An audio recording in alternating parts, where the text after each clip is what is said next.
Welcome to Wednesday Night is Overbooked, episode 95. 95. Holy crap, we have been at this thing for a while. I am your host, the Joker's Voice, and I'm here with my lovely panel of wrestling nerds and just nerds in general. Let's go around the horn and make our introductions. To my stage right, he is my co-pilot for this show. He is the one responsible for those montages that we see. He has horribly bad takes, although for the Rumble this past weekend, his takes weren't as bad as folks thought. It is the one, the only, LeftEyeEgo. Ego, how are you, sir? Doing good. Anxious to hear what you all thought, or actually, Brad, your thoughts on the other Royal Rumble and how the matches went. Talk some more Raw. It was a great episode, which I cannot wait to talk about. So I'm ready, I'm hyped, and I'm locked in. Let's do it. Great is a word to describe it. It's not the word I would use, but okay, but we can go there. And as mentioned, directly beneath him is the man who watches the holes of worms in space and tortures himself with the abomination of entertainment that is Starfleet Academy. It is the Duke Devil 95. Bradley Burnett, how are you, sir? Actually, you should know that the initials for Starfleet Academy are SA. Similar to the fact that Star Trek Discovery's initials were STD. And a significant storyline was the burn. Whoa. I may need some help. I don't know that there's enough scotch in the world right now. Just for that, sir.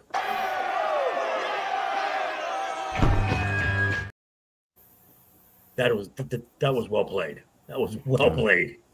And I'm just concerned about Ego and his great takes. we will go over that. And directly beneath me is the invading external Terminator, not the internal invading. That would be something kind of wrong. It is the Unbearable 73. Matt, how are you, sir? Well, it might fit right in with Star Trek, Starfleet Academy, whatever the hell it's called. An invading internal Terminator. It does give new meaning to the name Klingon. That episode. Ew. Oh, had to go for it, guys. Had to go for it. Yeah. I'm doing good. I'm on the laptop, so hopefully I'll have a better experience. And actually, the phone just decided to crap out. Although, if hospital Wi-Fi craps out, I'll have to switch to the phone for the 5Gs. Alrighty, you got it. And we do have some folks in the chat already. We have Mr. Eric. How are you, sir? Good to see you. Make sure that you hit that thumbs up button down below. That costs you nothing. It's a great way to engage the show, interact with the show. Also, check out in the description. We have all of our links to our social media, all of our links to our YouTube channels. We want your subscriptions. We want your eyes. We want your likes. So if you don't mind, folks, I'd say you better subscribe or we'll bash in some skulls, right?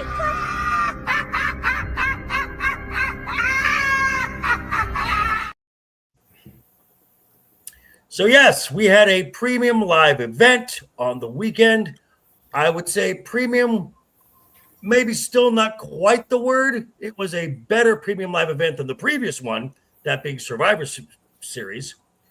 But that was a low bar. But right before that, we had an interview on the Pat McAfee show where did Roman Reigns bury WWE Creative and by extension Triple H? Now, I'm going to paraphrase what Roman said, talking about all of the opportunities that are now afforded the talent in the WWE with all these new media rights deals. We're now in the second year of a 10-year Netflix deal. We're still in the first year of a 5-year deal with ESPN. Say what you will about the cost. The quality of the product is actually pretty darn good. I'm not going to lie. But since Roman stepped away from being a full-time in-ring talent, which he went from doing 50 matches a week down to about 6 matches a week. I mean, matches a month. A year. Oh, I was going to say, man. I was like, a year.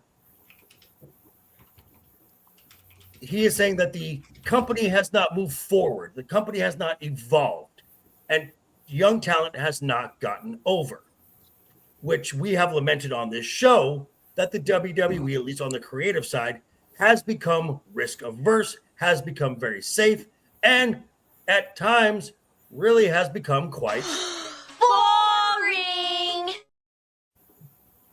Now, I would say this in response to that. Roman shares some of the blame in this because Roman is part-time, very part-time. Roman is not there to help push these new talents to get them over. Since Roman stepped away 2 years ago, how many people, how many talents has Roman put over in a singles match in 2 years? I can't think of anybody. One. Cody. Jacob? Bronson Oh. Reed. Oh, Oh, that's right. wow. Forgot about that. So your thoughts. I'm gonna go with Brad first on the overall gist of what Roman said. And does Roman bear any responsibility at all?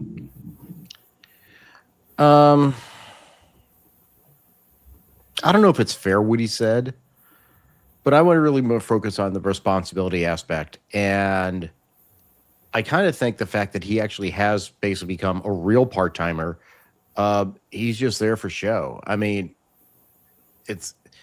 I don't think he's there to help. I don't think he's there to. He is there. He's basically there to sell tickets. Yeah, and merch. Honestly, the guys who are putting over talent, the ones that are there all the time, because they're back in the locker room, coaching them, talking them through their matches, saying this is how you get ahead, this is what you do. Roman is just, honestly, it's just like he's the fucking Rock. He just shows up now and then. But if Roman is going to make that type of a statement, shouldn't Roman at least be in the back, even if he's not scheduled to be on the show, taking part in, the interpersonal, the coaching, the trying to get these new talents? Well, he should, but I guess the question is, and again, this is where I don't really know Roman. I mean, was he ever really that way? I don't know. Somebody put him over. So yeah, but I mean, you never hear stories about him being a leader in the locker room. Okay. I mean, you hear about, we all know who Taker was. We know Taker ran that locker room. He was the boss. And you hear now how Randy's like, he's an elder statesman there. You never heard that about Roman Reigns. And you hear about Punk too now. Yeah, you hear about Punk. And I think Cody probably does a little bit, not much, because I think Cody's kind of self-absorbed too, personally. But I don't think he cares that much. That's just my gut. Okay. Ego, your thoughts. In the pursuit of being in school, we have to do our clinical rotations. And so part of that is seeing patients, but you have what we call a preceptor. Basically, they're just like supposed to be your mentor that makes sure you don't screw anything up. And there is nothing more deflating, demoralizing, irritating, and just wanting to make you cut your own head off than a preceptor that does not want to be there. And that feels forced to have to teach you something that either they themselves aren't good at or they're just not cut out to do. And if Roman Reigns isn't that kind of guy, it's better that he's not there. I mean, despite the fact that, he's as accomplished as he is and doing his own projects and has been doing this for quite a while at this rate, if you aren't a locker room guy or you aren't necessarily a teacher or a coach, and you know that about yourself, the last thing you'd want to do is force that person to be in a position to where they're forced to do something that they're not naturally good at nor want to do. Okay. I think for Roman, his version of putting people over is putting on the rest of his family, because I don't think the careers of the Usos would be nearly as popular without him to either be a springboard or a foundation on. So okay. I get what he's saying. So it's just, last thing you want to do is be someplace you don't want to be in a position you're not good at teaching. So that's kind of what I took from it. That's a good point, Ego. We blame him for Jey Uso. Good job. Thank you for finally admitting that. Why would you? Hasn't even started the show yet. It's a new month. I got to start strong. For the rest of the show.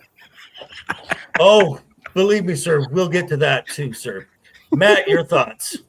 Okay, this Roman comments are a work. Here's my raw logic. Everything's a work. Okay, go on. Not everything, but so remember, WWE owns the character and name of Roman Reigns. Correct. Which means they have to sign off on him going on that show as Roman Reigns. Correct. Otherwise, he'd be introduced as Joe Anawayu, who plays Roman Reigns on the WWE. That's how they have to introduce him. Correct. So that means he's going to get a set of talking points of saying, because we have upcoming events, cover this, cover that. And remember, Roman Reigns is a company guy. He's been a company guy since Vince's days. He's close to Triple H. So if he's making these comments and we're hearing nothing about like discipline or whatever, that means Triple H wanted him to make these comments to set up. Because remember, we're getting since last year initially all the NXT call-ups to the young talents. So this is going to maybe set some conflict between the older established guys and young guys, working it into the storylines and that sort of thing.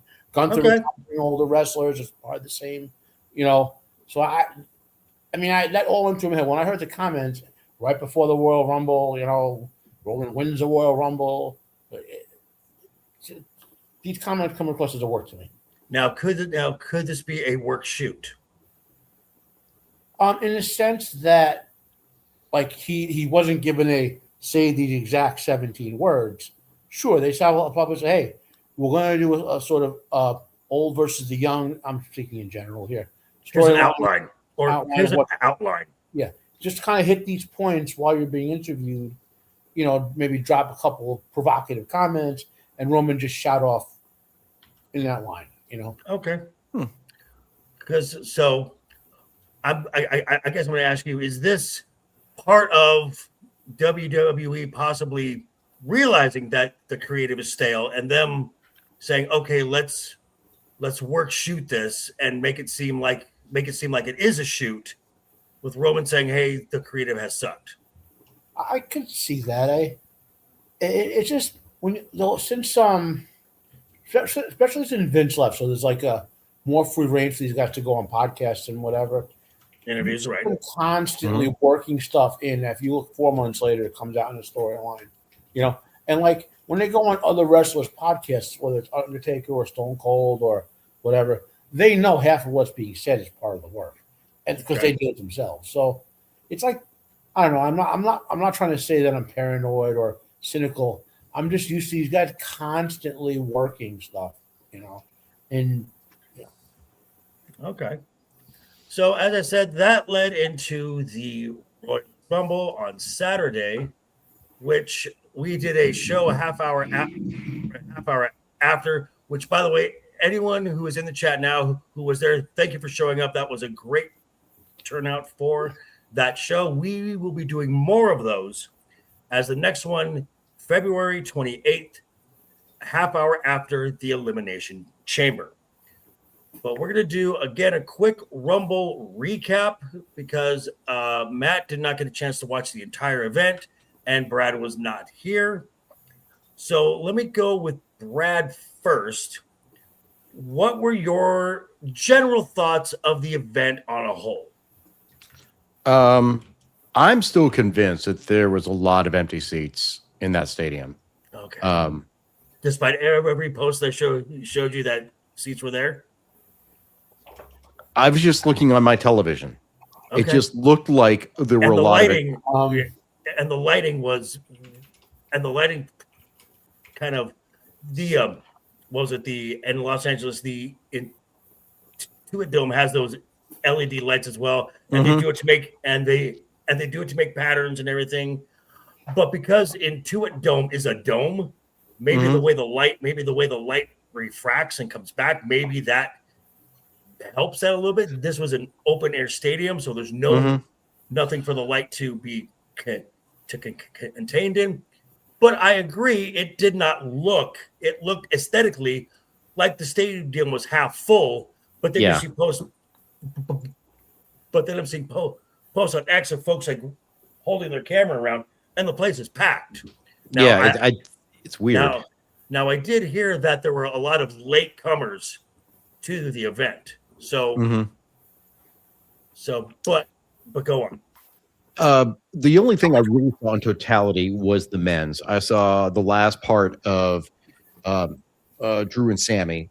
I enjoyed that. I watched the highlights of Gunther and AJ. I watched the highlights of the women's. Honestly, I just kind of I felt a little meh.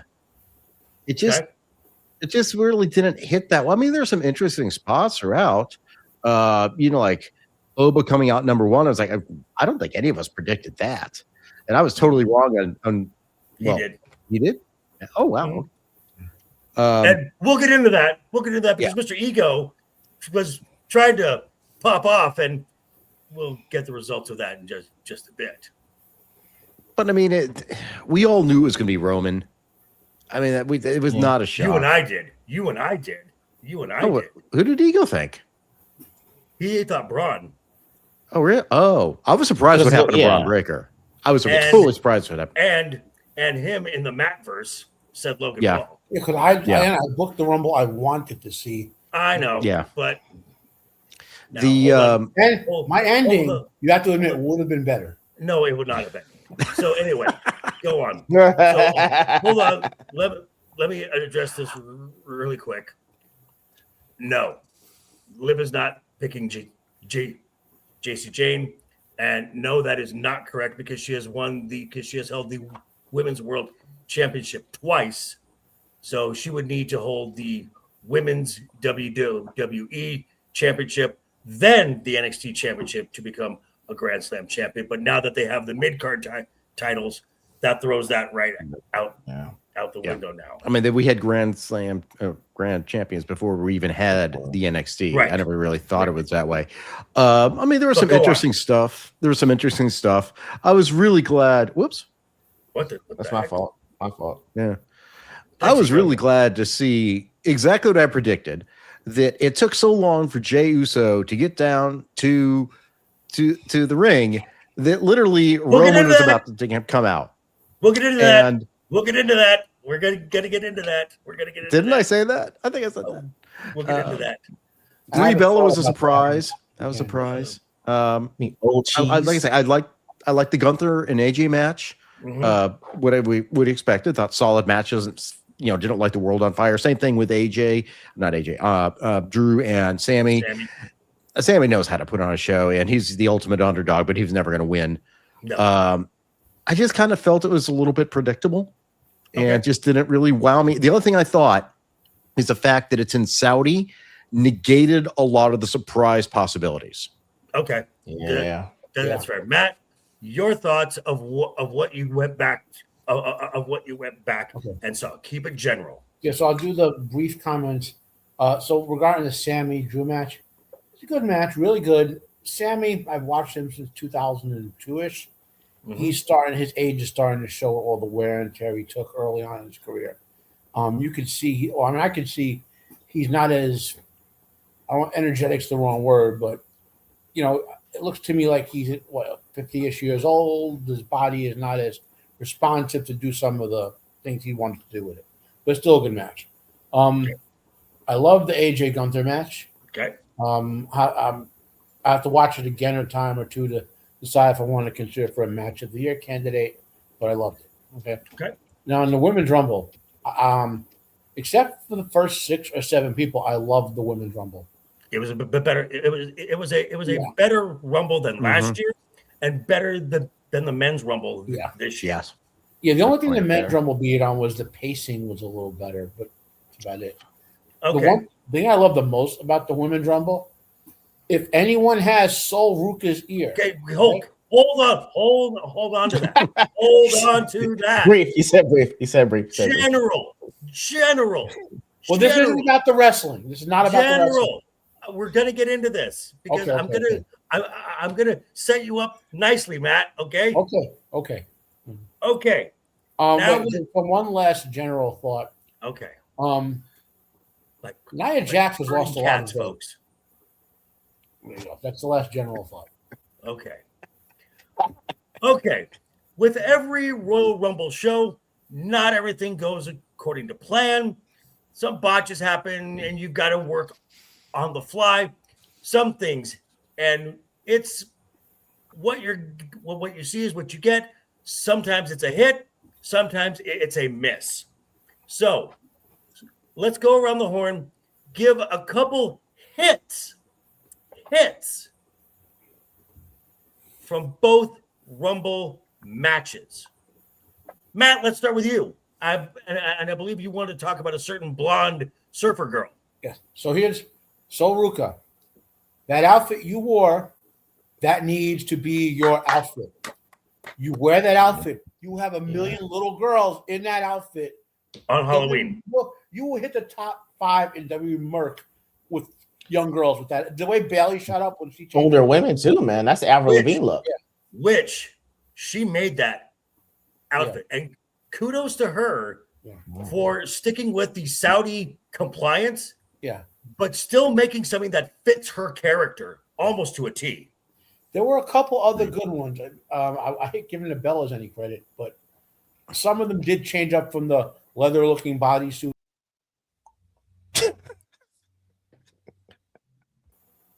Some of them changed from the leather-looking bodysuit look, but that Sol Ruka, oh my god! And she has arguably, my favorite finisher going on right now. That thing is nasty. I hope it's a move she can always execute safely, but right. And so and to go along with that, Liv also had the baggy pants look. Yeah, I like Liv's look. The Sol Ruka outfit. Oh my god. And as far as other good things about that short hits, the feel of the AJ Gunther match, that it just felt well run. Yes. And on the men's side, Oba, boom. That was a great intro to Oba. Yeah. There's some hits, but there's some misses with that as well, in my personal thought. But yeah. So I'll leave my hits there. Okay, so Brad, couple hits from both from the Rumble. I agree with Matt about the AJ and Gunther match. I thought it was really properly played. There was times where it was like, maybe AJ's not going to retire. We all knew he was going to retire, but they played it well enough, and I thought they played well off each other because still AJ's in his mid to late 40s at this point, so he can't do like he used to do. He still's doing freaking great, but I think Gunther matched up well and recognized how to really make it look good. Yes. Some of the eliminations that Oba did, when he punched Rey Mysterio in the face, I was like, oh, damn. Okay, I've seen that live. I've seen him do that live. That is to Javon Evans, just decleated him. It's just like certain things. I definitely have a big miss. Well, let's it's hold quasi-related. Off on those. Yeah. Let's hold off on that. Ego hits. So I guess I told JV and Matt, I watched this with my wife Shiro, and so for someone that's not as plugged into wrestling, it's interesting to see her takes on something and to see if she actually likes it. So intros that she absolutely loved. Oba family. She's like, who the fuck is that? That's the first thing she said. Who the fuck is that? And when they read the 6'6", 303 pounds, she's like, God damn, who's bigger than that? I'm 310. 310. I was like, oh my God. Yeah. So we spent the better part of 20, 30 minutes figuring out, is there anyone that's taller than him or anyone that's actually, what's going on, dude? Or, hello, Laurence Knight. How are you, sir? Laurence Guillermo. And joining the show is Laurence Knight. Okay, that's fine. But yeah, so she loved Oba Femi's entrance. Trick Williams, she thought was hilarious, but after 10 seconds, she's yelling, whoop that trick too. So that was great. Lash Legend did a really great job. Was not expecting that from her at all. Big, powerful, but can still move. Great performance from her. And I like the fact that regardless of who came in, I don't remember if I've seen this in Rumble's past, just for me in the last few years, that every guy gets to come in and kind of wreak havoc for about a solid 15, 20 seconds, which was hard to do. He said, one thing is, I'm not sure if I've seen it with the high flyers, like Javon Evans. Like it's for him saying as long as he didn't have moments where he can do all that stuff. And okay, there it goes. There we go. Lawrence, how are you, sir? I'm good. Hello, Sorry, Jacob. I'm late. No worries. No worries, sir. Actually, let's put you back up here. Put Brad back here. Now we're back where we're supposed to be. Okay.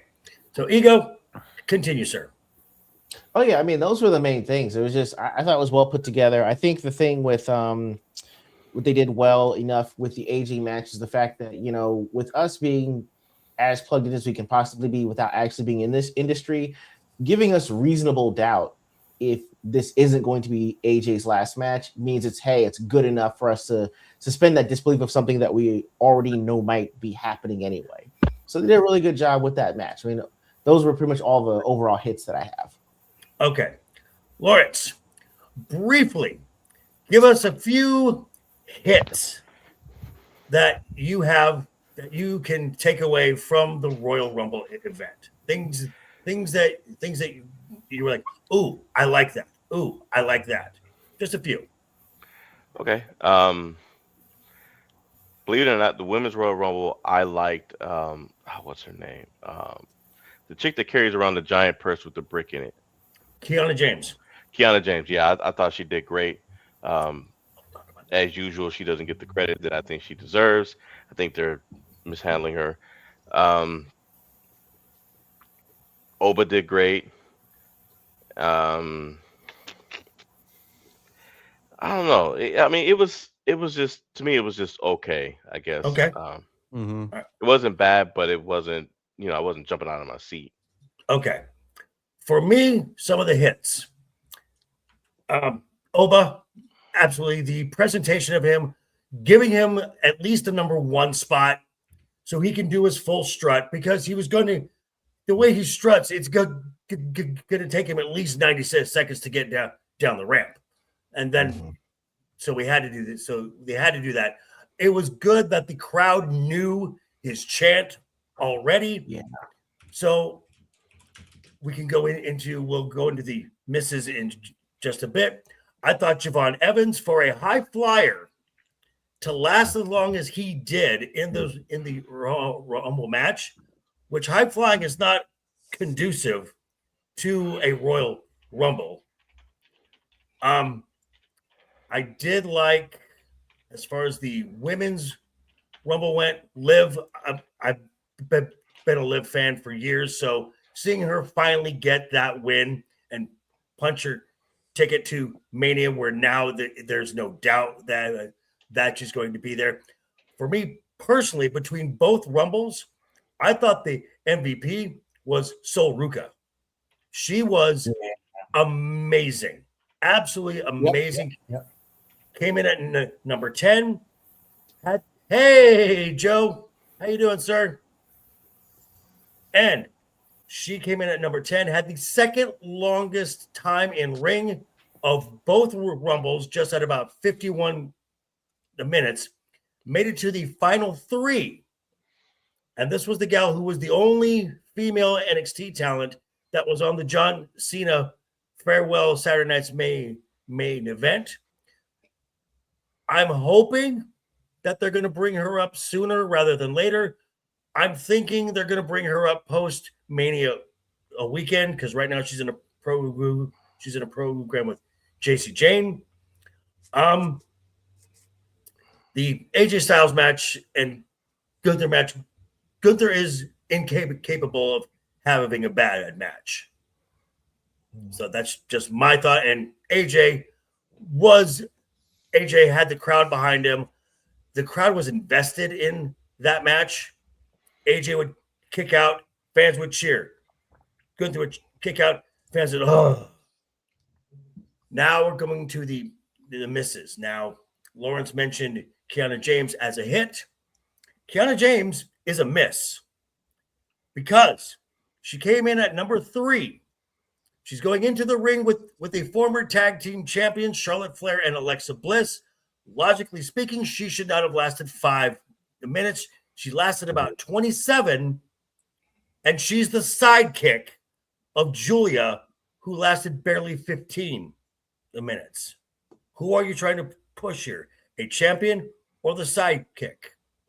If I'm a fan of Jordan Grace, which I am not, but I know Ego is, she comes in at number 8, has 3 eliminations right away, but it's Lola Vice, Candice LeRae, and Ivy Nile.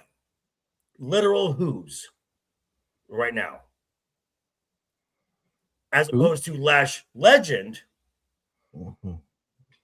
who in her second Rumble appearance eliminated Charlotte Flair, Io Sky, eliminated Jordan Grace, and thankfully eliminated not one but 2 of the Ella twins. As Matt said, she is now his second favorite wrestler of all time. So if I'm Jordan Grace and she's supposed to be challenging Jade Cargill, she had a better performance her first Rumble when she was the TNA Knockouts champion. Moving over to the men's side. Jesus fucking Christ. I know where you're going with this. Half the stadium and a lot of folks at home, a lot of folks watching at home almost missed this. Half the folks in the stadium missed this when anytime Brock Lesnar is eliminated from a Rumble, that is a big deal.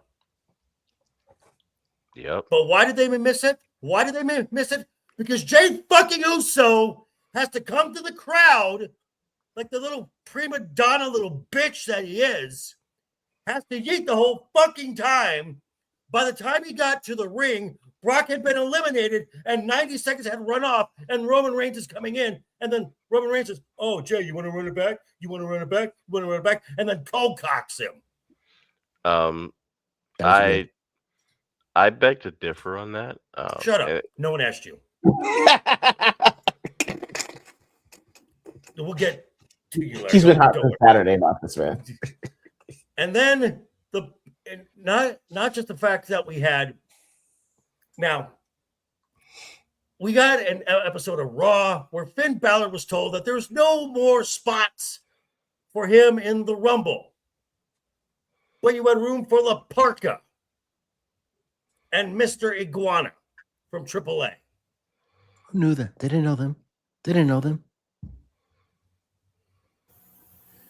I knew who they were and I didn't care.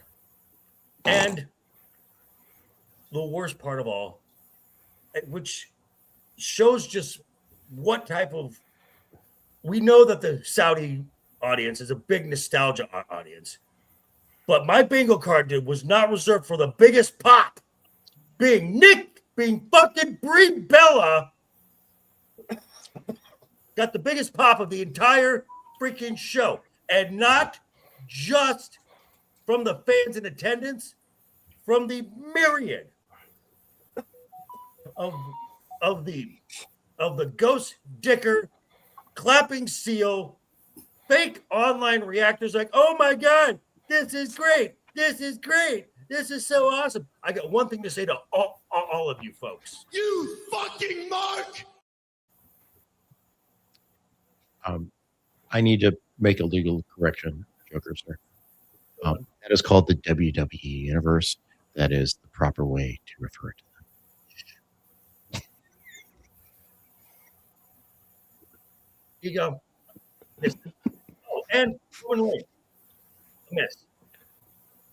Wait, I picked him to win, but it's a miss. Here you go. Thoughts? Misses. All right, so my misses. First of all, JV and I talked about this.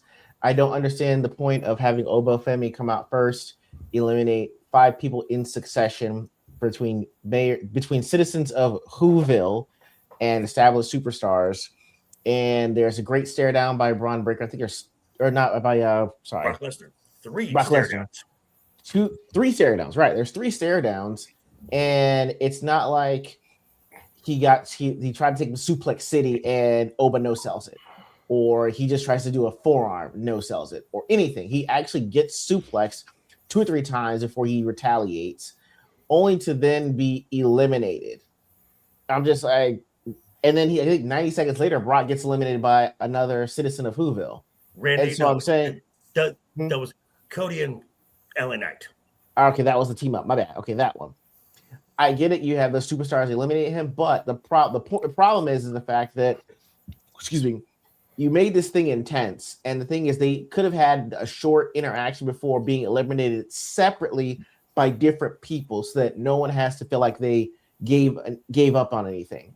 But to have Brock Lesnar get the upper hand when you've been pushing Oba, who's like so great, you had him relinquish the title, it doesn't make sense to have it end in that particular fashion. Also on the men's side, I don't necessarily agree with Jey Uso taking that long. And I think that was the point of him doing that, was so that when Roman came out, when Roman said run it back and knock shit out of him, it's like, we're not doing that no more. So I'm not sure if moving forward, if Jey winds up going back to singles, he's even going to be doing this anymore. That's my guess, because that's like, hey, knock that shit off. There's actual serious stuff going on in the ring. On the women's thing, I guess congratulations on trying not to make things scantily clad. You got everyone in Riyadh, Saudi Arabia, interested in leather chassis now and assless chaps, I guess, because you're flaunting the whole BDS thing. If you're into that now, if you weren't before, you start looking for those kind of clothing, that's what you're going to wind up yourself into. So could you spell that out again? Hold on, I gotta check something. If you spelled that correctly, I mean, I would type it out to you, but I don't know what's going to happen with my search history. So I'll talk to you about it later. Okay. Yeah. All right. Yeah. Okay. Cool. We need 3 VPNs. Go ahead. Yes. All right. That's fair. That's fair. Onion router, Eagle. Onion. Right. That's the one thing on the women's. The other thing is, I did not expect the biggest pop to go to Ring Fumble and Old Cheese. Okay. I don't know why. I never really saw anything important about them or special, but you can't use an iconic chant of this. That's not even yours. I won't even. It's not even theirs. I know, and that's what I'm saying. Like, this is iconic. It does not belong. I will not even say their names. Again, they are to me Ring Fumble and Old Cheese. I refuse to call them by their names because they didn't even earn that in this return. There was nothing fun, nostalgic about it. They took up space for actual talent that could have been in NXT, or I don't know, Blake Monroe. Where the hell was she? She takes up 2 of them, as far as I signing can. Autographs, maybe. Get her out of that. Whatever. I mean, you could have her signing autograph, do a segment where she's signing autographs. So like, hey, you want to do the Rumble? Sure. And you run in there and like, hey, that's it. I don't want to see the twins at all. They seem like a waste of time and talent. But apparently, they're back. They're back. And I pray that one of them gets on the mic with a woman that actually has skills, because we've already.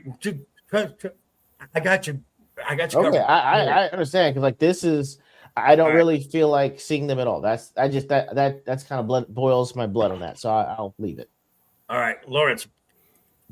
Briefly, some misses from the Rumble. Well, what I was going to say earlier is Brock Lesnar was still in the ring when Jey got down to the ring and did his little running back. He got put out while Jey was dancing like a clown. I don't know who Jey pissed off, but congratulations. You officially made me hate Jey Uso in that moment. And if that was his idea, I really that just killed it. I just got him, took my headset off and just walked off when I saw that. I can't even remember the rest of the Rumble. I came back and Roman had won. I was watching. I just lost interest. Wow. I thought that Oba did great, but when it came to Brock Lesnar, they made him look weak. But I understood why. They don't want Brock looking weak and whatnot. But then the way he got eliminated, it just whoever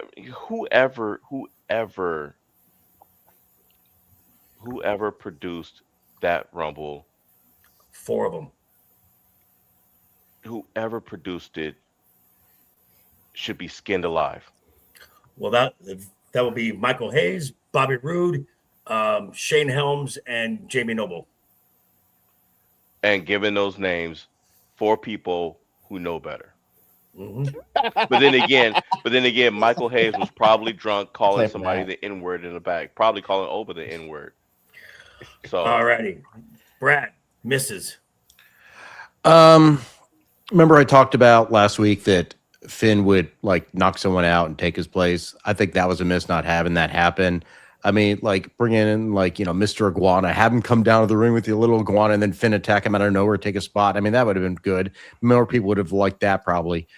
Of course, I already mentioned Jey Uso. Just at this point, having him in the Rumble is a fucking miss. I mean, you knew he was going to do this. It's a waste of time. It really detracted. And like you pointed out, it almost took away from Brock being eliminated. Also a miss is the way Brock and Oba were eliminated. They should have eliminated each other together, continued fighting outside the ring, setting up for something in the future. I have That's good. And I have a way that you could have salvaged that. But we'll get to that. Matt.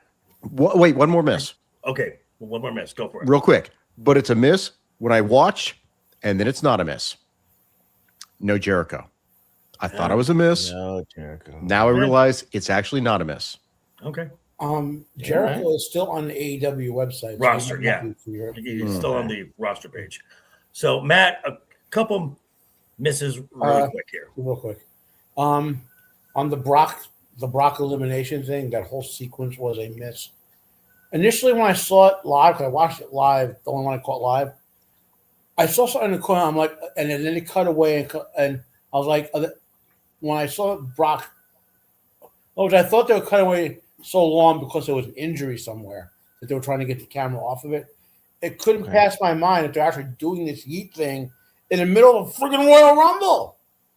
Like, and this is on Triple H and the producers to say, okay, we're going to give you like a little bit of yeet, then you got to run down those stairs. Well, he gets tired. I almost think that Roman punched him because he said you should come down right away. I don't think that. I'm just saying, right? Like because it made no sense, the whole yeeting thing. And anyway, now fast forward to Roman punching Jey Uso. I've been saying since Roman came back, he's not playing a face character. Okay, he is just playing Roman Reigns. Roman, who's a middle to heel character, and that's fine where he is. Right. So when he punched Jay, that made sense to me. They're perfectly aligned with him going at Punk, because Punk is a face right now. All perfectly in alignment. Okay. Hopefully they won't suddenly have him team up with a bunch of faces in something in March or whatever for some big multi-man tag or whatever. Right. I got you. Okay. So, I got you. Can I throw something in real quick? Something that I forgot. I'm sorry. Go for it. And thank you for what you said about Roman punching him. Did you guys notice that after Jay got punched, that he went back to Roman and was like, "Come on, let's get him," and helped and jumped somebody else who had just jumped Roman? If that was my family or not, if my cousin Sean had sucker punched me like that, I'd have been all over it. He called out government, Sean. Okay, wow. You really were hot, bro. I got like one or two more misses. Okay, give us one. The Brock Oba thing. Give us one. Well, I agree with the Brock Oba thing. So they should have Brock and Oba. I think I called it my Rumble pick. They're fighting like King Kong and Godzilla and eliminate each other. That would have been a way better way to handle that. Okay. There you go. Okay. So before we move on, I'm just looking right now. We're at about 6 likes. We're more than halfway to double-digit likes, which is our goal for every show. Because then once we get to double digits, someone nice and warm and loving speaks to you, the fans, and then we get a special segment just for you, the fans, next show. So if you have not already, hit that thumbs up button. Make sure you do that. And check down below. All of our links are down there. We all have YouTube channels. We all have our socials. So please, if you don't mind, folks. I'd say you better subscribe or we'll bash in some skulls, right?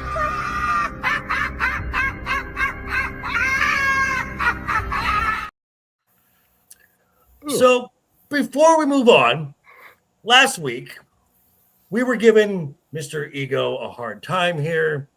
Matt was saying that Shiro should make Ego's picks. And Ego said, you know what? At the end of this, we're going to see who had the most picks right, and they're going to get 5 mic drops. Okay. Wait, is this people coming in? No. Just from the Iron Man, the most eliminations, the final 4, and then who won. Okay. Well, coming in last place. So the Mattverse was the worst takes of all of them.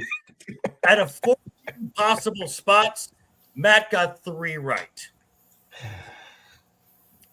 Coming in second to last place, which would be third, with 5 out of 14, was Brad. I don't care. Coming in I'll make second, it up. Coming in second was LeftEyeEgo with 1 more. He got 6, which means yours truly, with a whopping 9 out of 14, I'm going to take my 5 mic drops. Ego, mark them down there.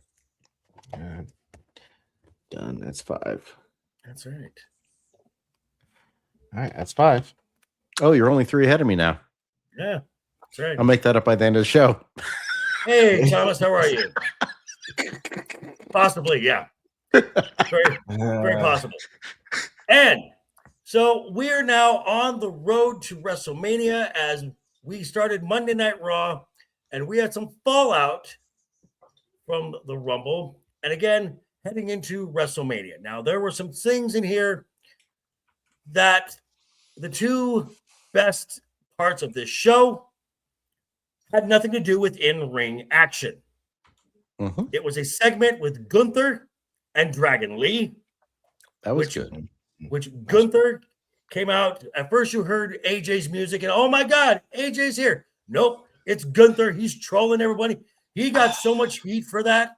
It was awesome. Wonderful. It's Thanos level heat. And out comes Dragon Lee to defend the honor of AJ Styles. Hits him with a lot of high flying moves. Goes for a dive. Gets hit with the ring bell. Gunther throws on the sleeper. They get him off him.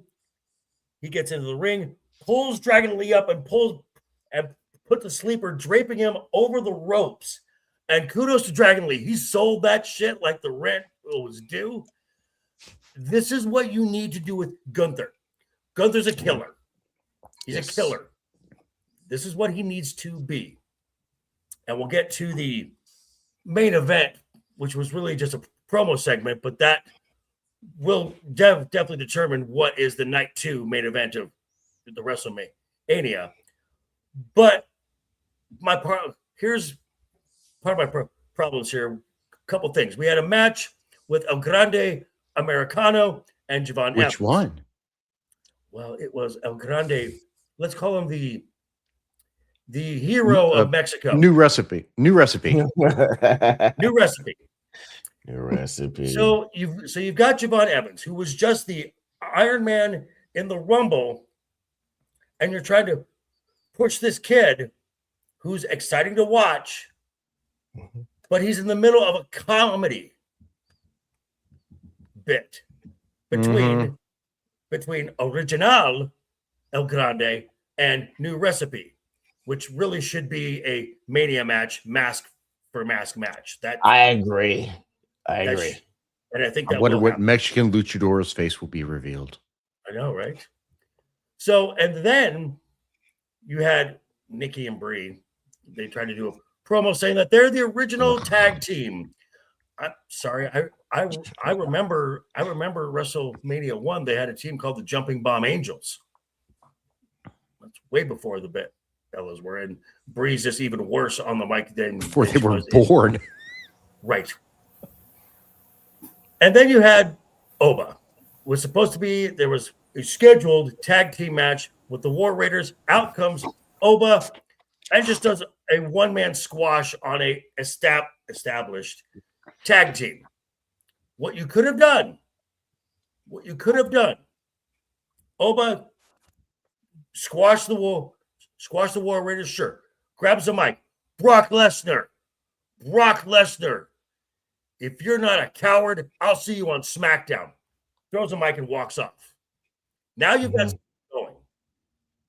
And because Oba's not signed to anyone, so Oba could show up on SmackDown. Move him over to Raw, and finally, this works for you, and you can milk this for a little bit, but finally get Oba holding Paul Heyman by the lapel, says, "Tell your client I'll see him at Mania. You tell your client I'll see him at Mania." Mm-hmm. Something, because Brock's not going to show up for a random episode of SmackDown or Raw. No. And then you could just have Oba just wreck people and say, "I'm just getting warmed up." Right, something like this. Yes. But if I'm the War Raiders, I'm getting worried because going back to the Vince days, if that ever happened to an established person, you got your pink slip pretty soon after that. Oh, okay. So, just saying. Well, JV, on that point, they used to let like Taker and Kane do that to people back in the day, but they would come in the middle of an actual tag match and beat all the guys up while having it. Right. Yeah. Right. Yeah. Now, then we got the main event segment. Roman Reigns shows up talking to Philly, saying, "Hey, I won the Rumble. I'm back in Philly. Much nice reception than I had last time I won a Rumble," which is true. Yeah. And then out comes CM Punk and grabs the mic, just bypasses Roman, doesn't even acknowledge Roman. What? He's supposed to be acknowledged. Talks right into the camera, addresses Finn. Because during the show, they had 2 video packages of Finn the Balor.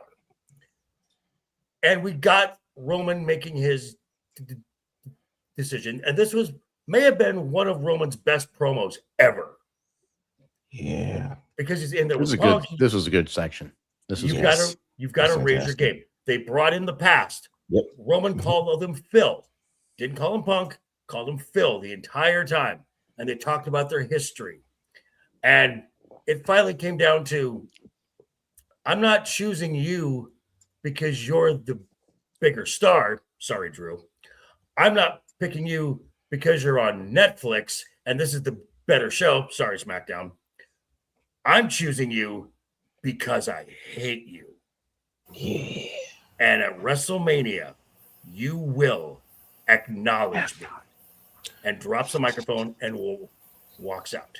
That is your night 2 main event. That is the match that is closing out WrestleMania. Just mark it down now.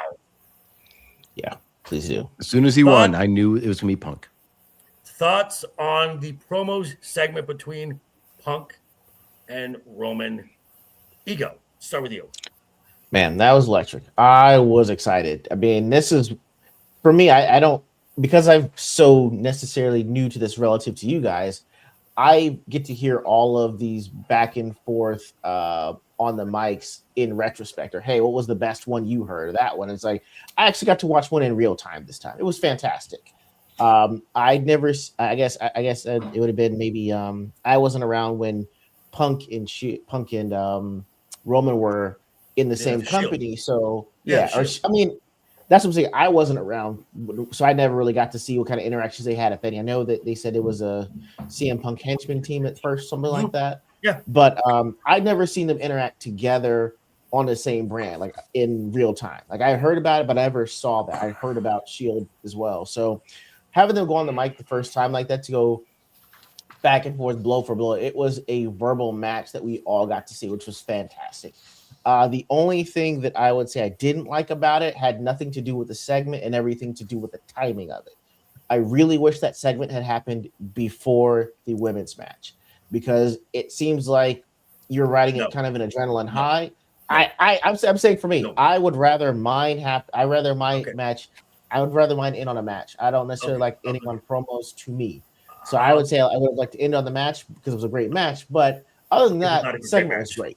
That match was okay.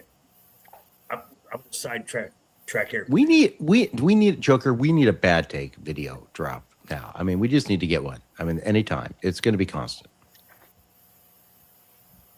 We don't just drop when we do the bad take video. Oh yeah. Okay. Ego, you're on this now. How? Okay. How?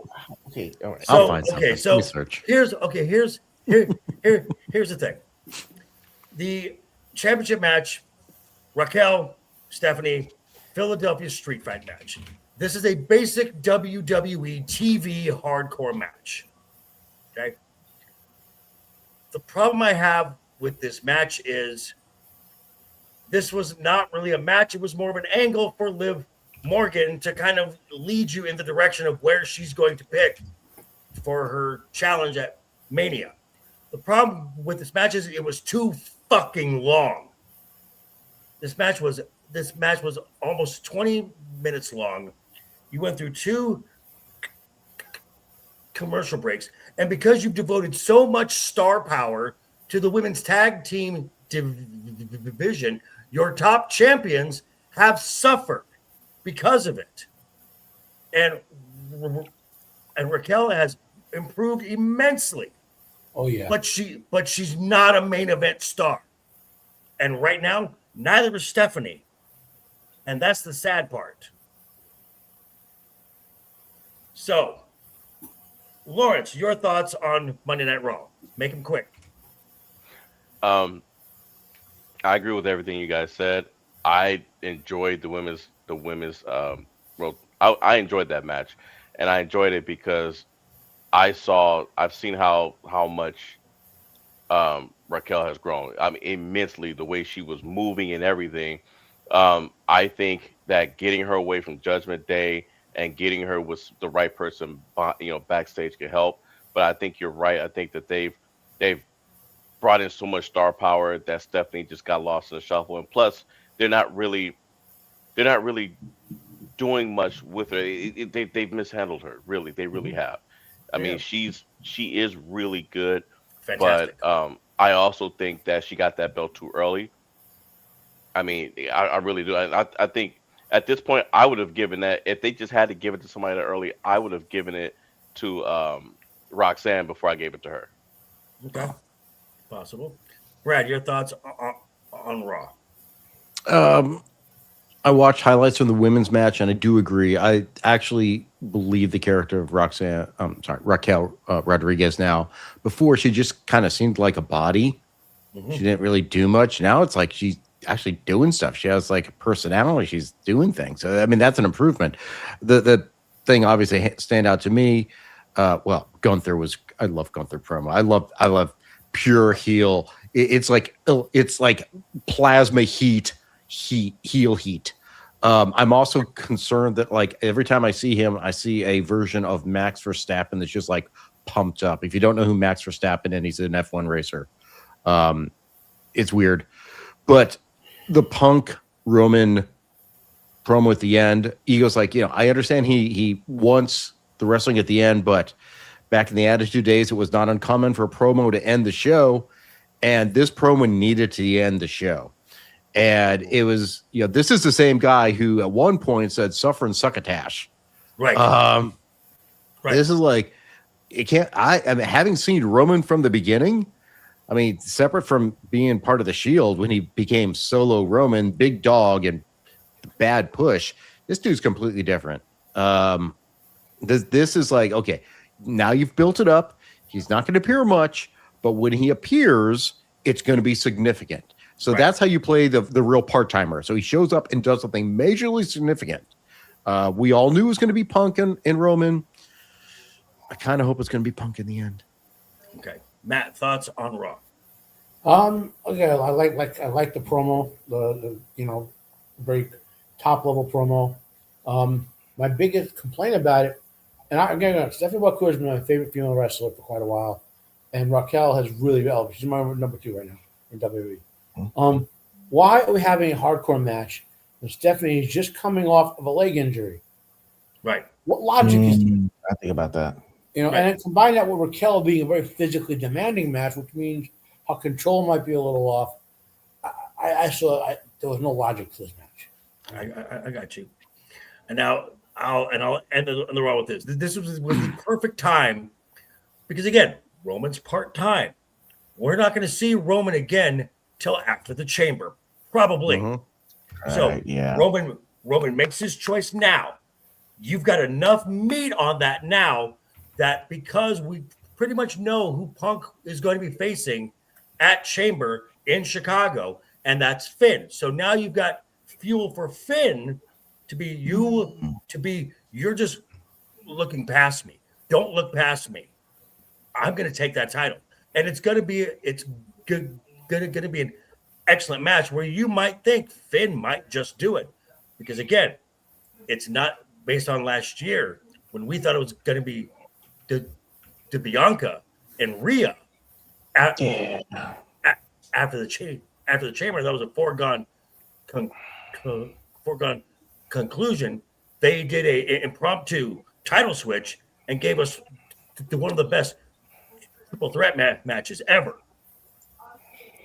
So we kind of know where Roman is going, and we have an idea of where Liv Morgan is going, and that will segue us into the staple of this show.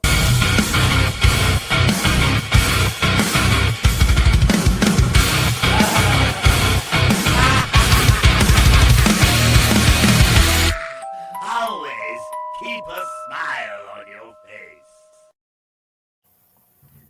It is the Wednesday Night's Overbooked Top 5, and we have a wrestling topic, and we give our 5 best takes. Our number 5 take gets 1 point.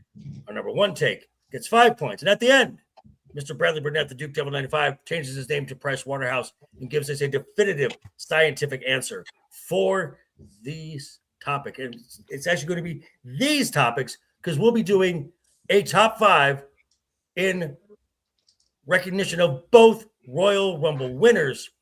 So we're going to start with our top 5 Liv Morgan moments. Now, these are not necessarily matches. These could be moments or matches that simply involve Liv Morgan.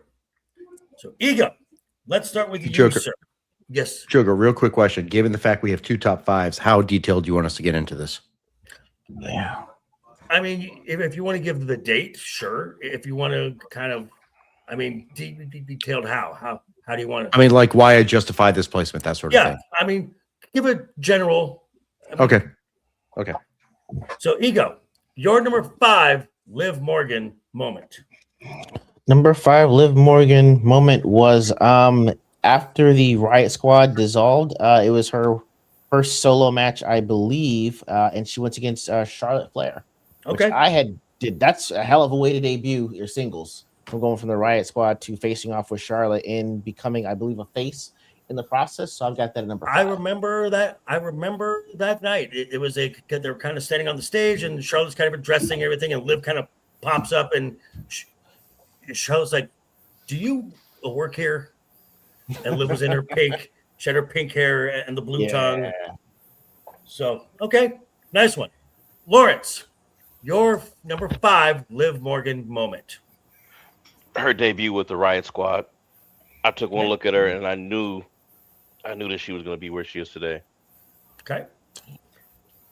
Brad, your number 5 Liv Morgan moment. It's going to get some hate. I'm going to go with her hour-long Iron Woman performance in 2023 Royal Rumble. Okay. Oh. Okay. Good one. No heat. 2023 Rumble. That was the first time she was the runner-up. Mm-hmm. Against someone who's may have some history with. Oh, yeah. A little bit.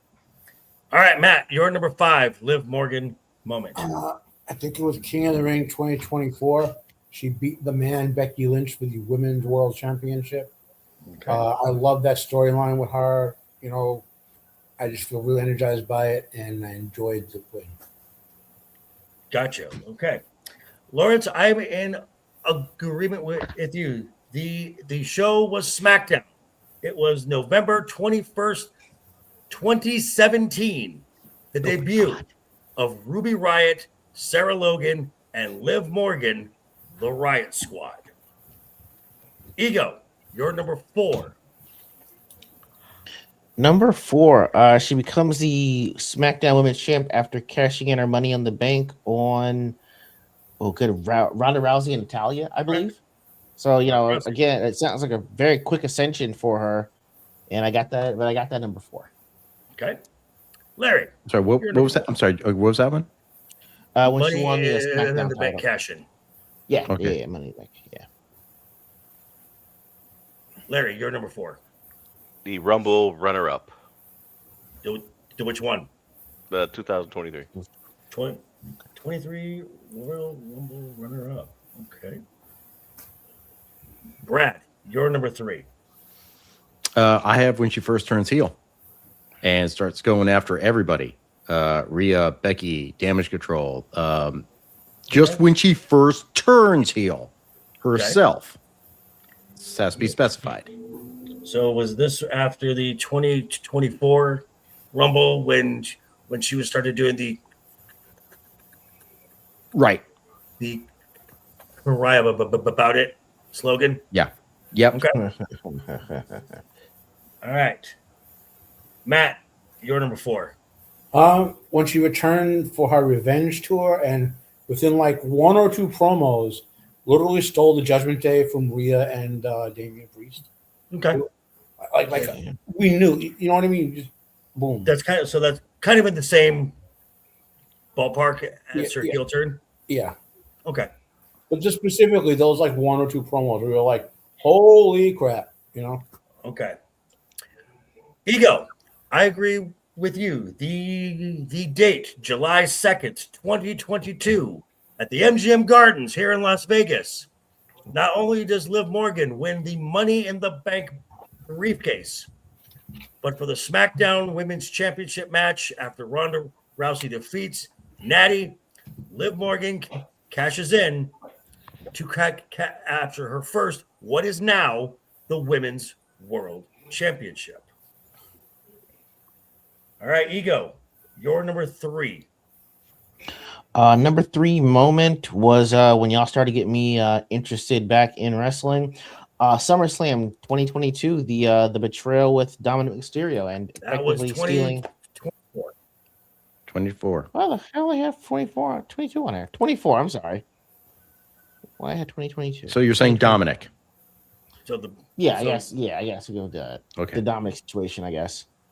So that's just kind of the same as Matt then, right? No, I think that's a Matt. No. Okay. So Matt is more like me? Yeah, Matt is more you, and Ego specifically said SummerSlam. Yeah, Okay. SummerSlam. Yeah. Okay. That needs, just pointing out because this needs to be specific because they're very close crossover. Okay. Larry, you're number 3. Her first title win. That would be May 25th, 2024 at the King and Queen of the Ring. Yeah, that's what I said. That's for number 5. Okay. All righty. Brad. Hold on. I've lost my place here. Money in the Bank. Wins Money in the Bank, cashes in that same night. Okay. Matt, you're number 3. My number 3 is Money in the Bank 2022, where Liv wins the shot, the Money in the Bank title shot. All righty. For me, May 25th, 2024 in Jeddah at the King and Queen of the Ring tournament with unbeknownst assistance from Dirty Dom. Liv Morgan defeats Becky Lynch to capture the Women's World Championship. All right, Ego. Is that the same as Matt's number 5? It's the same as Yeah. Okay. Just checking because Yes. King of the Ring 2020. That's why I said King of the Ring 2024. Okay. Yeah, just trying to keep track. Okay. Ego, you're number 2. Number 2, her MVP performance in the Elimination Chamber of 2025. Okay. It's fantastic. That was an amazing performance. Even though she didn't win, she stole the show effectively. Okay. I like it. Larry, you're number 2. Her second title win. At King and Queen of the Ring. I believe so. Okay. So it's the same as beating Becky, right? Yes. Yeah. Okay. Okay. Brad, you're number 2. I'm going with this year's Royal Rumble because it's setting up the year of Becky. I'm sorry, not Becky. Year of Liv. Gotcha. Sorry. Okay. Matt, you're number 2. Money in the Bank 2022 when she cashed in the Money in the Bank title against that beyond her expiration date Ronda Rousey and took the title and paid away for Ronda. Okay. For me, for my number 2, it is SummerSlam, August 3rd, 2024, where she defended and retained against Rhea Ripley. It's the same as Ego's, the SummerSlam, when the full betrayal of Dom was finally revealed, and the big kiss between Liv and Dom to just seal that deal there. Agreed. All right, Ego, your number 1 Liv Morgan moment. We just saw it. It was her Royal Rumble win at this year's Royal Rumble. It's finally I think it was Adam Cole that said, she's finally. God damn it! Which one Michael. is he? Adam Cole's a wrestler. Okay, whichever the announcer Cole. was. Michael. There we go. Michael. Cole, codename Cole. Cole was basically saying, finally she's the bride, not just the bridesmaid. After having all the runner-ups to everything, she finally wins it, and she begins the road to WrestleMania, which we are going to be checking out pretty soon. So I got that at number 1. Lawrence. A Royal Rumble win because of what it represents. The crowd reaction that she got. It's a culmination of everything that woman went through. The first thing I thought about was the years that she spent wrestling dark matches, and they were just mistreating her. Getting matches canceled at the last minute. Oh yeah. Yep. Yeah. Brad, you're number 1. My number 1 is going to be Dominic. Okay. She lays a kiss on him. Yep, SummerSlam is a Dominic. It's the theft of Dominic. Gotcha. She stole Dom. Mhm. And Matt, you're number 1. This year's Royal Rumble win. I mean, peak. She's where peak Liv right now. And mine is the same. It's the Royal Rumble. This is bigger than any title she has won because she's never challenged for a singles title nor defended a singles title. This is her star-making moment. This is, like Larry said, the culmination of so many matches that got canceled and just start and stop booking. This is the company putting trust in her, say, okay, you're carrying, because she's basically the top female heel on Raw right now. And we will get the results in just a second. But as we said, it's not just one top 5.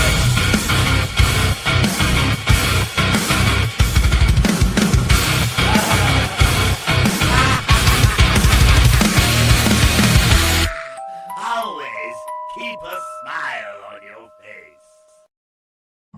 We're doing a second top 5, and that is for the OTC Roman Reigns. So, much like last time, these are just moments, not necessarily matches, moments involving Roman Reigns. And let's start with Mr. LeftEyeEgo. Ego, your number 5 Roman Reigns moment. My number 5 is the way that I was introduced to Roman Reigns, which is his Royal Rumble win in 2015 in Philadelphia. Because I was in Philly when it happened. I know how Philly people can get. Do they have a reputation? How have you? Yeah, quite. Well, how do they That's get, weird. sir? He was saying Bill Burr.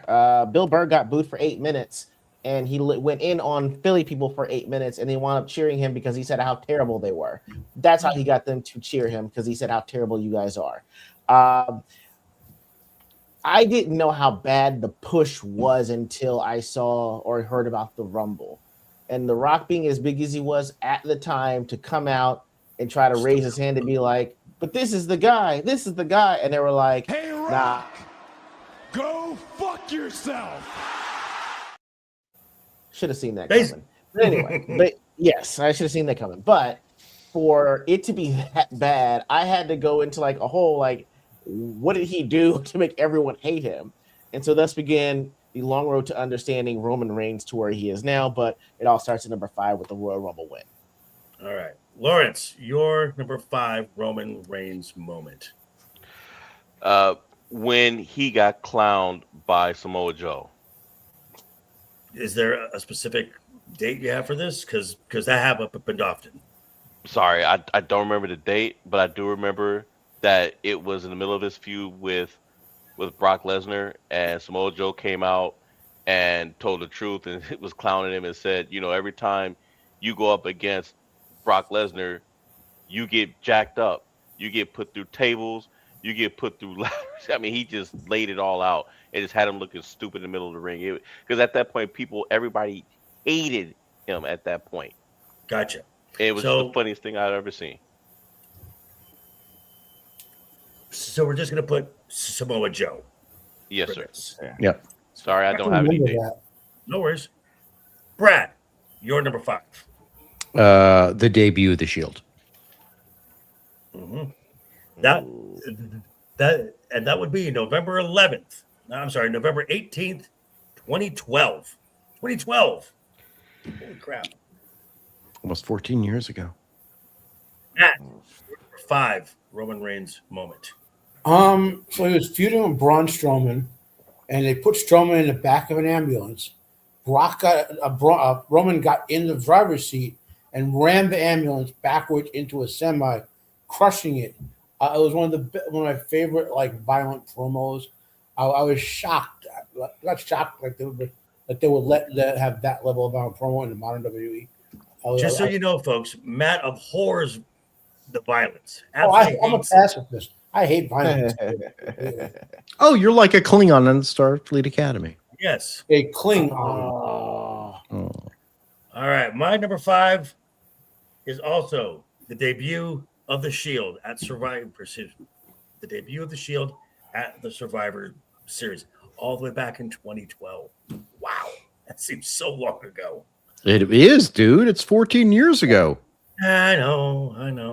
I was holy shit. I was still in my 30s. Holy I know. crap. I was barely. Oh my god. 40.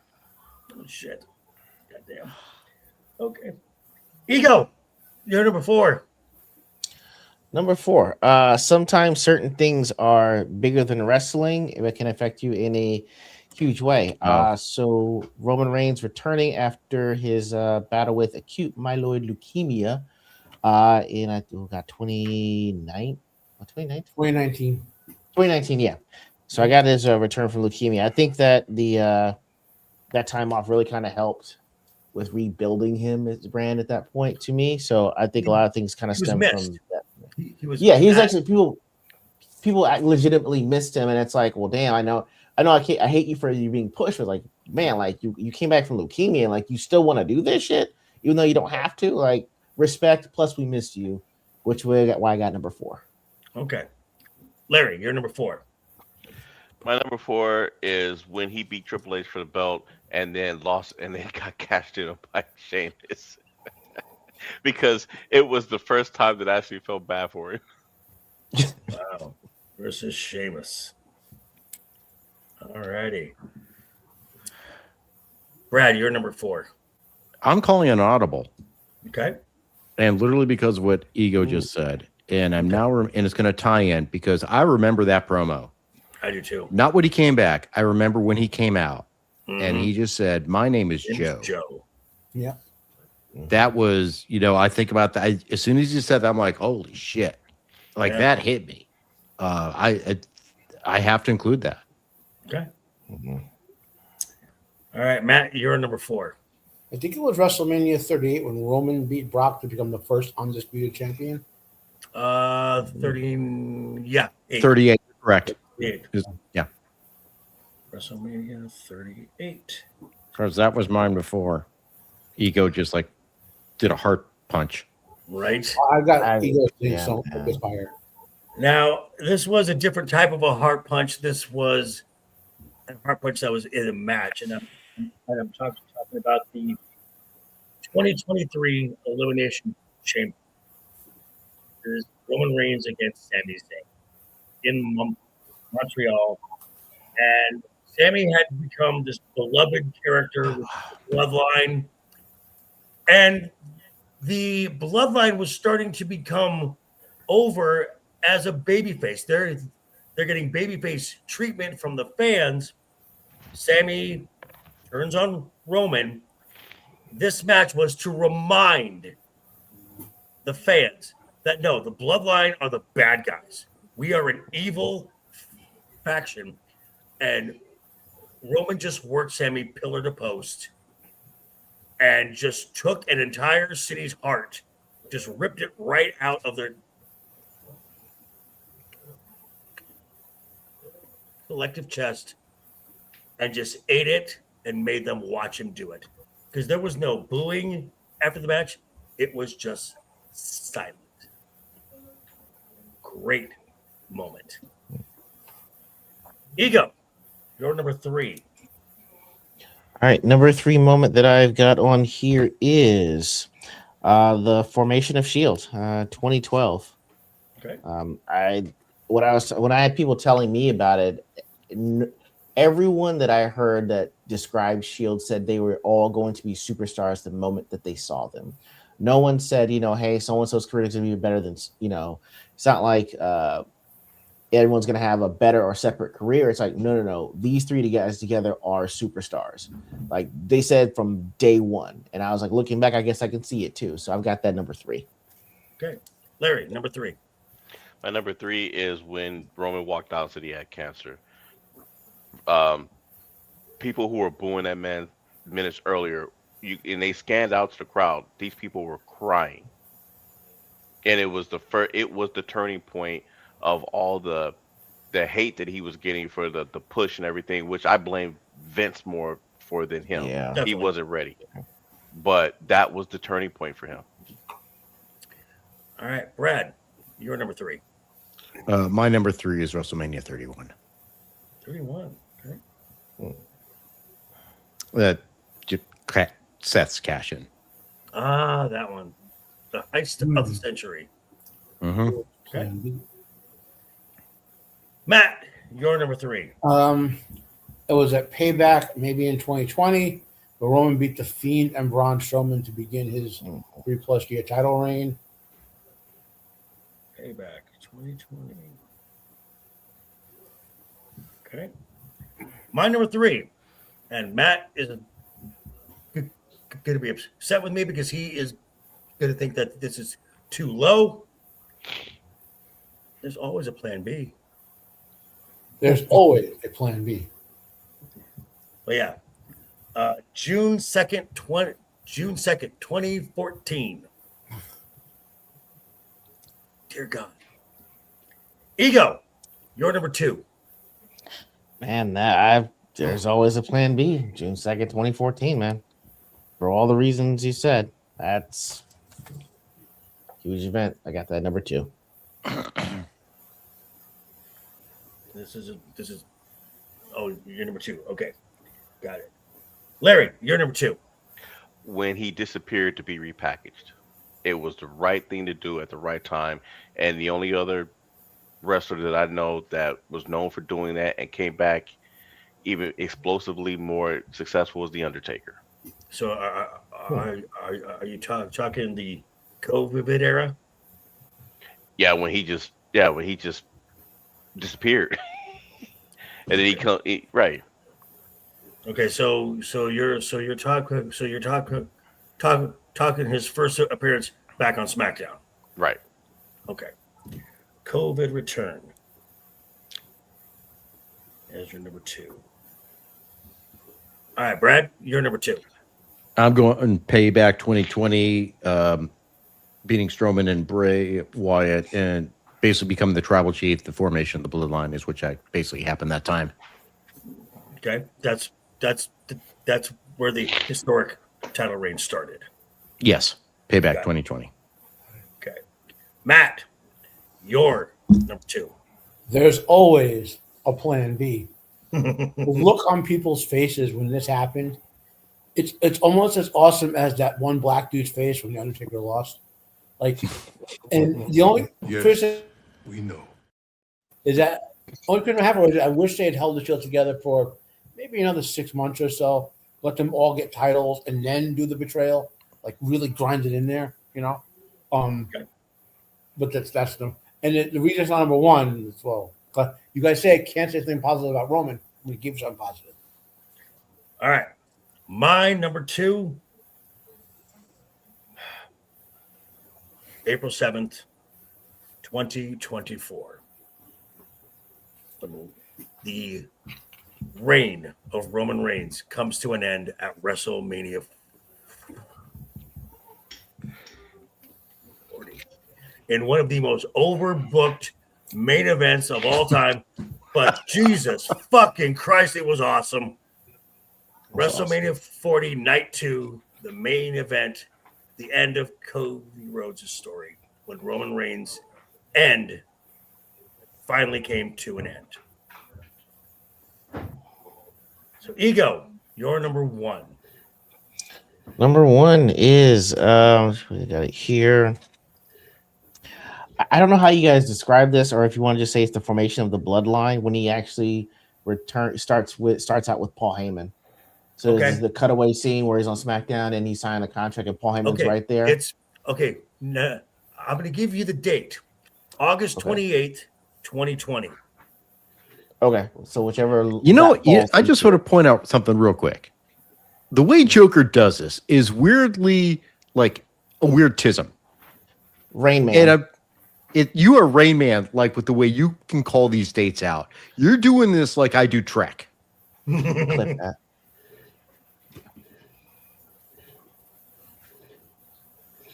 Yeah, that's my number 1. All right, Larry. If that's not hate, that's respect. Thank you. Larry, you're when he won the world title, when he came back with Paul Heyman and won the world title. Payback. Yeah. Payback 2020. Yeah. Okay. Where's that at? Payback 2020. Okay. Shoot, there's more in there. And Brad, you're number 1. I'm going with Avengers Endgame. WrestleMania 40. Someone says, Cody, on your left, and all the portals open. And it is Literally. It's Cap picking up Mjolnir and throwing it at Thanos. It is freaking Endgame. And it's the end of his historic run. God, that match was awesome. I mean, it was ridiculous. It was ridiculous. And that's why it was awesome. Yeah. Because the match previous to it was Bayley and Io, which was a fucking banger. Well, it was awesome the same way like Cena and AJ Styles just doing everyone else's finishers. Yes. It's literally fucking fan service, and I kind of like fan service when it's done right. Right, correctly. Yeah. All right, Matt, you're number 1. So, February 25th, 2019, Roman Reigns, after a long quest, speared cancer into the fires of Mount Doom, was carried by the Great Eagles back to the ring, and announced he had defeated cancer, put that bastard into remission. Okay. Good for him. I was happy. Remember JV, I said I counted his reign starting in 2018. Mm-hmm. From that great promo when he announced he had cancer, that was very heartfelt and really, he was 50-50 with the audience. When he did that promo, though, right, he got them all behind him and captured it when he came back and announced he was cancer-free. I know cancer's serious, and I'm glad he lived, but great marketing to take advantage of it. So, God. And for me, Ego, it's exactly the same. It is the panning to the side when Roman says that's not a prediction, that's a spoiler, and we pan to the side and there's Paul Heyman, and it's like, this is a heel turn. This is a bona fide heel turn. Holy crap, this is something new. And we got what what we got afterward. So I think we've got definitives 1, 2, and 3 for both of these, if I'm not mistaken. It's a little iffy on Roman. I think we do on Liv.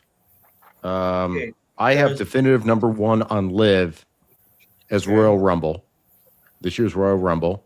Yes. Number 2, I have her stealing Dominic. So Dominic. Okay. I had that at 3 for SummerSlam, and I had the Money in the Bank as number 2. Okay, I had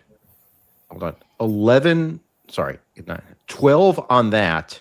I may be missing one on Money in the Bank. That's where I got confused. Because right now I have 2 plus 2 plus 3 plus 3. I may be missing one in there. Okay. So if there's one more, it puts it over. Well, number 1 is the Rumble. Yes. By far. Mm-hmm. So, and as far as Roman goes, I think 3. I'm thinking Heyman has 10. That's number 3. Yes, I have that. Plan B I got with 11. At 2, and then Payback is number 1. But I have Return of Cancer. See, I have Cancer. Okay. I got 2 points, 2 points, a 3-pointer, and then a 5-pointer. Okay. Because I would put that as like my name is Joe as a separate one, as not a return. Oh, okay. I just counted it all as Cancer. I just grouped it. Okay. So if you do it that way, yeah, then you'd be Payback would be then, and then next would be however we group the Cancer issue. So Payback, number 1. All right. I like it. And that will wrap up the show for us tonight. Thank you for everyone who has stopped by. I see we got 7 likes. Who knows? Maybe post-show we may get some more likes to give you that special segment on the rewatch. Make sure you hit those like buttons, or get your wife to watch and hit the like button too. Just saying. Speaking of the married man, what's up, Dad? How are you, sir? What do you have coming up, sir? Man, I'm trying to work on some videos for the rest of the month. Check out some of the shorts and one of the long form videos we did from our Ordinary Gains episode. Today's video was a short about all the jobs I've found out that I had since I got my wife pregnant. It turns out I'm no longer her husband. I'm simply an employee. So if you want to know what that looks like, check out the shorts on the channel. You became your wife's employee the minute you got married, sir. I mean, I thought I was in management at that point. Like, it's salary. You dumbass. I mean, speaking of the other married man, on the panel, Mr. Laurence Knight, what do you have coming up, sir? I have Abyss of Musings this week with my co-host Samuel the Infamous, and we have I'll be on his Saturday show, Screaming Into the Void, which I suspect you will be on because you were in the chat earlier. I may stop by in the chat. I don't Saturdays I have a lot of stuff to do, just stuff. Who knows? Like take a nap. Who knows? And also, the man who tortures himself will be torturing himself in a few hours, going into watching Starfleet Academy. Mr. Duke 95, what do you have coming up, sir?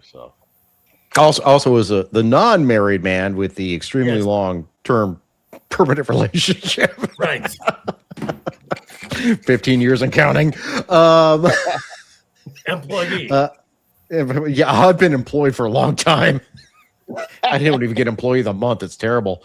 Of course, on my channel, we watch Star Trek Deep Space Nine. That's called Good Star Trek. We watch that every week. We are on episode 10 of season 3 this week. We continue to watch. We're going to keep watching because Good Star Trek needs to be rewatched. Unfortunately, there's bad Star Trek out there, and we watch it, and we hurt ourselves, and it's god awful. But you can watch me torture myself as I watch the show. You can also see me talk about it on Adam the Renaissance Nerds channel on Saturday nights at 6 p.m. where a bunch of us join it, share our pain. It's group therapy. Also watch my channel for Latinum Lounge, talking various Trek stuff, and Static 2020. I'm on there every week because he also tortures me as well with TikTok videos. And I'm a lawyer. I just need to stop torturing myself. This is terrible. No wonder I drink. Yeah. And the invading external Terminator, Mr. Matt, what do you have coming up, sir? I'll be on Roman's show tomorrow. We're talking about Rain of Fire with JV. I don't know if Eagle's going to be there or not. That's all I got really planned right now. Alrighty. And speaking of Roman of the Empire, which, yes, I will be on that panel tomorrow, talking about the Matthew McConaughey, Christian Bale film about dragons, Rain of Fire. Roman will be on with friend of the channel R2 the Icky. Ego, if you could really quick find a link to R2's channel and put that in the chat, please. Got it. And also, be sure to check out all of our links, all of our socials, all of our channels. Check out that merch store, which we're going to have something really cool coming soon. So get yourself some ideas. You got holidays coming. You got some more holidays at the end throughout the year. Just random gifts, just cool stuff, or for yourself. Who knows? But I will be dropping some video shorts over the weekend. I'll be back with my normal content and be back here, of course, for Wednesday night is Overbooked as we're on the road to the Elimination Chamber, on the road to WrestleMania. Till then, folks, I would like to say keep talking, keep smiling. Hope you have a great rest of your week. Until next time.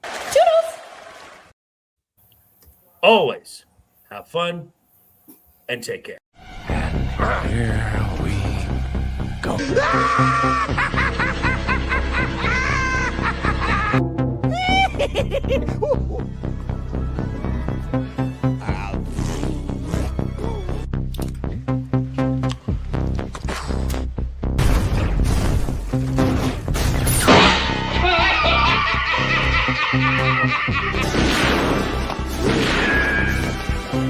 Is like gravity. All it takes is a little push.